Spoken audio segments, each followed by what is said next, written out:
ஆதித்யாயச சோமாய மங்களாய புதாயஜ குரு சுக்ர சனிப்பியச்ச ராகவே கேதவே நமக.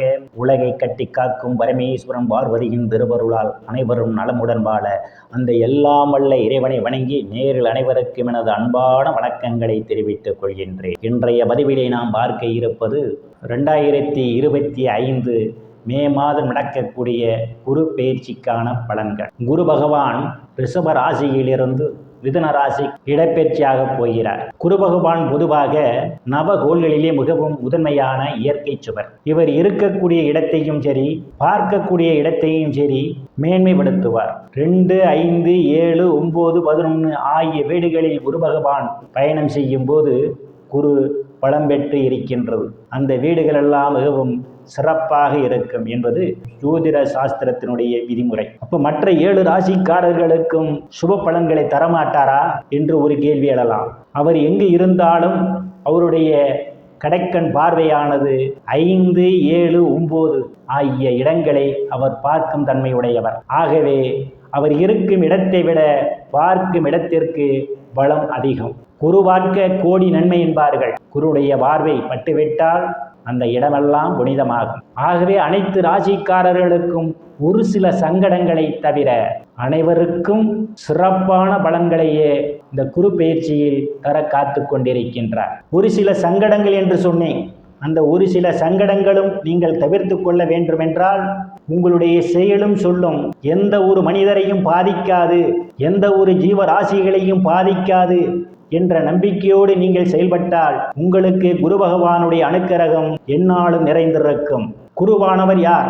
குருவானவர் தனகாரகர் என்று சொல்லக்கூடிய குரு பகவான் உங்களுக்கு பணப்புழக்கம் நிறைந்திருக்க வேண்டுமென்றால் குருவனுடைய அனுக்கிரகம் தேவைப்படுகிறது. நீங்கள் பொருளாதாரத்தில் மேம்பட வேண்டுமென்றால் குருவனுடைய அனுக்கிரகம் தேவைப்படுகின்றது. குழந்தை பாக்கியம் உங்களுக்கு வேண்டுமென்றால் குழந்தை பாக்கியத்திற்கு குரு பகவானுடைய அனுக்கிரகம் தேவைப்படுகிறது. ஒருவர் கடவுள் மீது நம்பிக்கை உள்ளவராக செயல்பட வேண்டுமென்றால் அதற்கும் குரு பகவான் தேவைப்படுகிறார். குருவனுடைய அனுக்கிரகம் இருந்தால் ஒழிய ஒரு பிற உயிர்கள் மீது அன்பு செலுத்த முடியும். ஒரு அறிவாளியாக செயல்பட வேண்டுமென்றால் அந்த குருவனுடைய அனுக்கிரகம் தேவைப்படுகிறது. பூமி, வீடு, வாகனம் வாங்க வேண்டுமென்றாலும் குருவனுடைய அனுக்கிரகம் தேவைப்படுகின்றது. தங்க, வெள்ளி, ஆடை, ஆபரணங்கள் வாங்க வேண்டுமென்றால் குருவனுடைய அனுக்கிரகம் இல்லாமல் நீங்கள் வாங்க முடியாது. உயர்ந்த பதவிக்கும் பெயர், புகழ், அந்தஸ்து நிறைந்தும் சந்தோஷமாக வாழ்வதற்கு அந்த குருவினுடைய அனுக்கிரகம் இருந்தால் ஒழிய உங்களுடைய வாழ்க்கை சிறப்படையும்.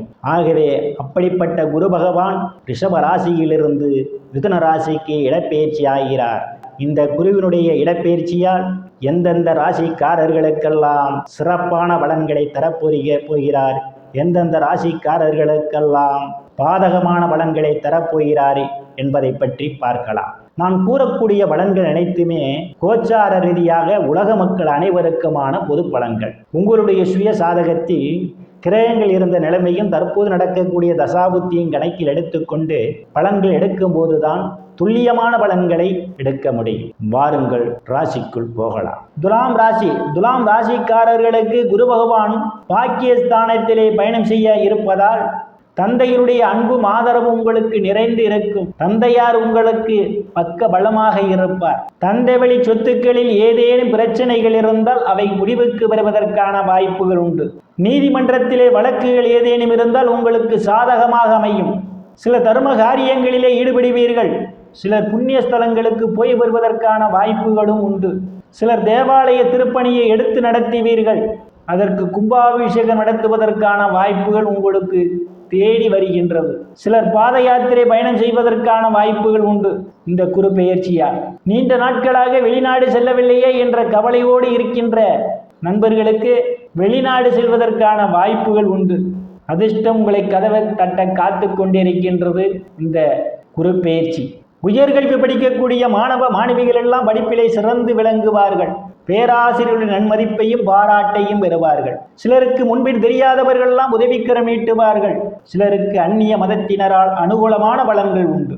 பாக்கியஸ்தானத்திலே பயணம் செய்து கொண்டிருக்கின்ற குரு பகவான் தனது 5ஆம் பார்வையாக உங்கள் ராசியை பார்வையிடுகிறார். ராசியை பார்வையிடுவதால் பெயர், புகழ், அந்தஸ்து நிறைந்து சந்தோஷம் நிலவக்கூடிய காலம் இந்த குரு பயிற்சியால் நடைபெறப் போகிறது. குருவினுடைய 7ஆம் பார்வையாக தைரிய வீரிய ஸ்தானத்தை பார்வையிடுவதால் தைரியமாக எதிரிகளை வெல்லக்கூடிய ஆற்றல் உங்களுக்கு உண்டு. இளைய சகோதர சகோதரிகள் மூலமாக நீங்கள் பொருளாதாரத்தில் மேன்மையடைவீர்கள். உங்களுக்கு இளைய சகோதர சகோதரிகள் உங்களுக்கு பக்க பலமாக இருப்பார்கள். அவர்களால் அனுகூலமான பலன்கள் உண்டு. அக்கம் பக்கத்தாருடன் இருந்து வந்த மனக்கசப்புகள் எல்லாம் மாறி நல்ல நட்புணர்வு ஏற்படுவதற்கான வாய்ப்புகளும் உண்டு. சிலருக்கு சிறு குறு பயணங்களால் அனுகூலமான பலன்கள் உண்டு. சிலருக்கு கடித போக்குவரத்தால் நற்செய்திகள் வந்து கிடைப்பதற்கான வாய்ப்புகளும் உண்டு. நீண்ட நாட்களாக வீடு மாறலாமா என்ற எண்ண ஓட்டத்தோடு இருந்தவர்களுக்கெல்லாம் வீடு மாறுவதற்கான வாய்ப்புகளும் தேடி வரும். பாக்கியஸ்தானத்திலே பயணம் செய்து கொண்டிருக்கின்ற குரு பகவான் தனது 9ஆம் பார்வையாக ராசிக்கு 5ஆம் வீட்டை பார்வையிடுகிறார். 5ஆம் வீட்டை பார்வையிடுவதால் புத்திர பாக்கியம் எதிர்பார்த்து கொண்டிருப்பவர்களுக்கெல்லாம் புத்திர பாக்கியம் கிடைக்கும். நீண்ட நாட்களாக குழந்தை பாக்கியம் இல்லையே என்று ஏங்கிக் கொண்டிருப்பவர்களுக்கு காலம் கனிந்து வருகின்றது.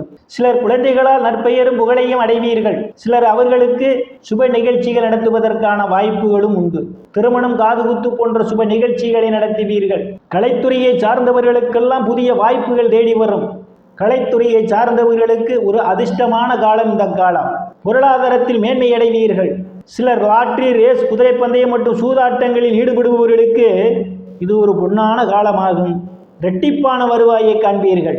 காதலர்களுக்கு பல்வேறு பிரச்சனைகளுக்கு மத்தியிலே உங்கள் காதல் திருமணம் நிறைவேறுவதற்கான வாய்ப்புகளும் உண்டு. சிலர் சாது சன்னியாசிகளை சந்திப்பீர்கள். அவருடைய ஆசியும் ஆசீர்வாதமும் உண்டு.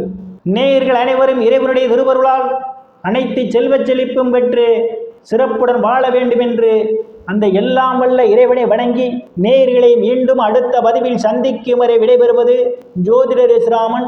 நன்றி, வணக்கம்.